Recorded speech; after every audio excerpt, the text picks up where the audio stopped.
दोस्तों, आज राष्ट्रीय त्योहार गणतंत्र दिवस है, जो भारत में हर वर्ष 26 जनवरी को मानते हैं।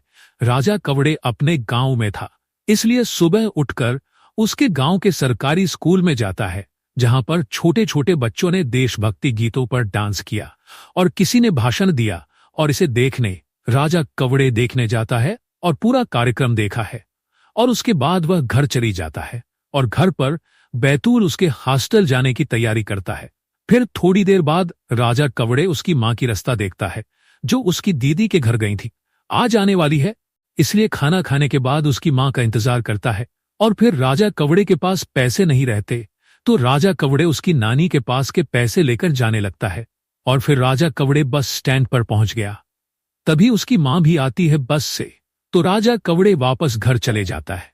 और राजा कवड़े की मां ने संतरे लाए थे, तो संतरे लेकर राजा कवड़े बैतूल चले जाता है। और बैतूल में उसके मामा के लड़के का घर है, जो इंडियन आर्मी में है।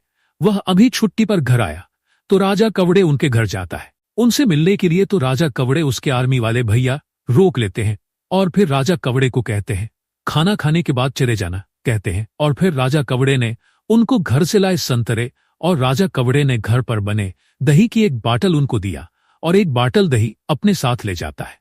और राजा कवड़े रात 8 बजे हॉस्टल दूर था, इसलिए राजा कवड़े भैया के घर की स्कूटी ले जाता है और हॉस्टल पहुंचकर भैया को फोन लगाकर बता देता है कि राजा कवड़े हॉस्टल पहुंच गया।